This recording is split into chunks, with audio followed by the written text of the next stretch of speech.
লখিমপুৰত আজি উচ্ছেদ অভিযান চলিছে 237 বিঘা ভূমি ফুকন দলনিৰ 237 বিঘা যে চৰকাৰী ভূমি সেই চৰকাৰী ভূমিত পুৱাৰে পৰা উচ্ছেদ অভিযান চলিছে আৰু 114টাকৈ পৰিয়ালে এই চৰকাৰী ভূমি দখল কৰি তেওঁলোকে বসবাস কৰিছিল আৰু আমি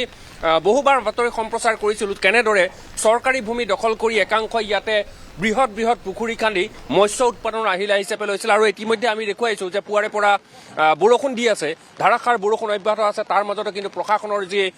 উচ্ছেদ অভিযান সেই উচ্ছেদ অভিযান এতিয়াও অব্যাহত আছে আৰু এই চৰকাৰী ভূমিসমূহত থকা যিসমূহ পকী ঘৰ ইতিমধ্যে ভাঙি পেলোৱা হৈছে কেমেৰাপাৰ্চন চিৰঞ্জীৱে দেখুৱাব যে ধাৰাসাৰ বৰষুণ অব্যাহত আছে তাৰ মাজতে কিন্তু প্ৰশাসনৰ যি কঠোৰ নিৰ্দেশনা আছিলে যে 31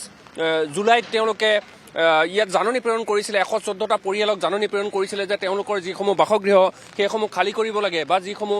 চৰকাৰী ভূমি দখল কৰি তেওঁলোকে ঘৰ দুৱাৰ ইয়াত বনাইছিলে সেয়া খালী কৰিব লাগে ইতিমধ্যে বহু পৰিয়াল ইয়াৰ পৰা গুচি গৈছে কিন্তু যিসমূহ ইয়াত অস্তিত্ব থাকি গ'ল তেওঁলোকৰ পকী ঘৰসমূহ থাকি গ'ল সেই পকী ঘৰসমূহ ইতিমধ্যে ভাঙি পেলোৱা হৈছে আমি কিছু আগলৈ যোৱাৰ চেষ্টা কৰিম কাৰণ যিটো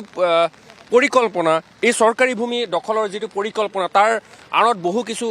কথা আছে কাৰণ এওঁলোকে এইসকল যিসকল লোক ইয়াত বসবাস কৰিছিল যিসকল লোকে চৰকাৰী ভূমি দখল কৰি তেওঁলোকে বসবাস কৰিছিল সেই চৰকাৰী ভূমিসমূহত তেওঁলোকে একোটা প্ৰকাণ্ড পুখুৰী খান্দিছিল আৰু মৎস্য পালন কৰি তেওঁলোকে ইয়াতে জীৱন নিৰ্বাহ কৰিছিল বা চৰকাৰী ভূমিৰ যি নীতি যে ভূমি নীতি তেওঁলোকে সম্পূৰ্ণৰূপে ভৰিৰে মোহাইছিল আৰু আমি আগলৈ যোৱাৰ চেষ্টা কৰিম কিছু পৰিমাণে বতৰ কিছু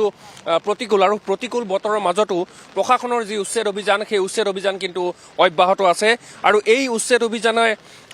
এটা কথাই কোৱা হৈছে যে চৰকাৰী ভূমিত কোনো ধৰণৰ দখল নচলিব চৰকাৰী ভূমি দখল কৰি কোনেও বসবাস কৰিব নোৱাৰিব আৰু গৰু চৰণীয়া পথাৰ যিসমূহ ভিজিআৰ পিজিআৰ ভূমি আছে সেই ভূমি উচ্ছেদ কৰা হ'ব বুলি ইতিমধ্যেই চৰকাৰে বহুবাৰ ঘোষণা কৰিছে বিভিন্ন প্ৰান্তত উচ্ছেদ অভিযান চলিছে আৰু আমি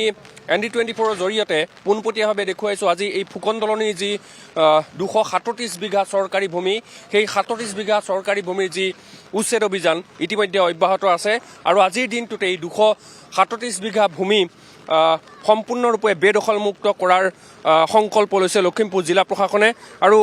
জিলা প্ৰশাসনে 31 জুলাইতেই তেওঁলোকলৈ নিৰ্দেশনা জাৰি কৰিছিল যে সেই ভূমি যিসমূহ চৰকাৰী ভূমি আছে সেই চৰকাৰী ভূমি খালী কৰি দিব লাগে আৰু বৰ্তমান ইয়াত নাওবৈচা উন্নয়ন খণ্ডৰ অন্তৰ্গত এই ভূমিত উচ্ছেদ অভিযান অব্যাহত ৰাখিছে আমি ক'ব বিচাৰিছোঁ যে চৰকাৰী ভূমিত উচ্ছেদ অভিযান চলিছে আমি অকণমান কথা পাতিব বিচাৰিম যে কেনেদৰে উচ্ছেদ অভিযান চলিছে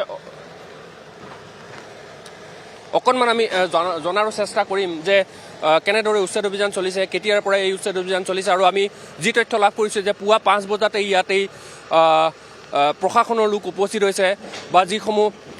এস্কেভেটৰ ইয়ালৈ অনা হৈছে পুৱা 5 বজাতে ইয়ালৈ অনা হৈছে আৰু পুৱাৰে পৰা ইতিমধ্যেই এই উচ্ছেদ অভিযান অব্যাহত আছে আমি লখিমপুৰৰ পাখি আচলতে পৰিৱেশ আপোনালোকক দৃশ্যাংশ দেখুৱাইছে এনেদৰে আজি পুৱাৰে পৰা আৰম্ভ হৈছে উচ্ছেদ অভিযান এই মুহূৰ্তত নীলপৱন সভাপতিত আপোনাক ধন্যবাদ জনাইছোঁ ফুকন দলনিৰ 237 বিঘা চৰকাৰী ভূমিত উচ্ছেদ অভিযান চলাইছে আজি পুৱাৰে পৰা প্ৰতিকূল বতৰক নেওচি এনেদৰে এস্কেভেটৰে উচ্ছেদ অভিযান চলোৱা পৰিলক্ষিত হৈছে